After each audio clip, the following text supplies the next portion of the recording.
दोस्तों, आप सभी का स्वागत है मेरे चैनल पर। आज की हमारी कहानी है ससुराल आकर बहू बिगड़ गई है। चलिए तो अपनी कहानी शुरू करते हैं। रचना की शादी को कई साल हो गए थे।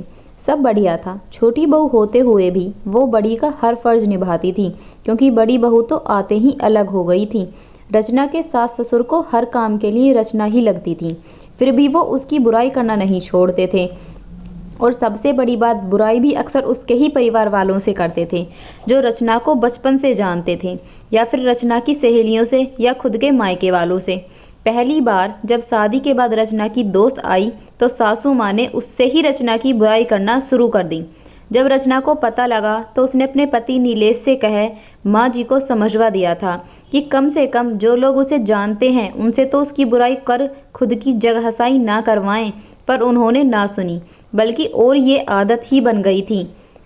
आजकल तो अक्सर ये कहती कि रचना तुम पहले ये काम अच्छा करती थी, अब नहीं करती हो, फिर भले ही वो कोई भी काम हो। रचना की बुआ उसके ससुराल आई थी, तब सासू माँ की किट्टी पार्टी भी थी। वो बुआ को भी साथ ले गईं और आदत ना सबके सामने ही रचना की बुराई करने लगीं। कहने लगी रचना पहले सब अच्छा करती थी, पर अब कोई काम ठीक से नहीं करती। ना ठीक से रोटी बनाती है, ना सब्जी बनाती है, ना अच्छे से कपड़े पहनती है, ना बच्चों का ख्याल रखती है।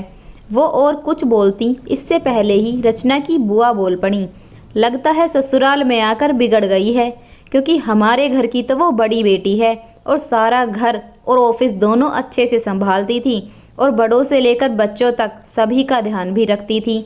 आपके यहाँ आकर बिगड़ गई है।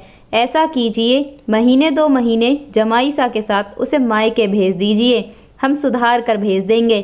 अब रचना की सासू माँ का मुंह देखने लायक था। उन्हें बोलने के लिए शब्द नहीं मिल रहे थे, तो बस फिर उठकर चली गईं, ये कहकर कि आती हूँ जरा, कोई बुला रहा है। और रचना की बुआ जी बस मुस्कुरा रही थीं। तो आपको हमारी ये कहानी कैसी लगी कमेंट में ज़रूर बताएं। वीडियो को लाइक करें, चैनल को सब्सक्राइब करें और साइड में बेल आइकन को भी प्रेस कर दें और हमारी वीडियो को शेयर करें और कहानियों पर जाएं, उन्हें भी देखें। Thanks for watching. Have a wonderful day.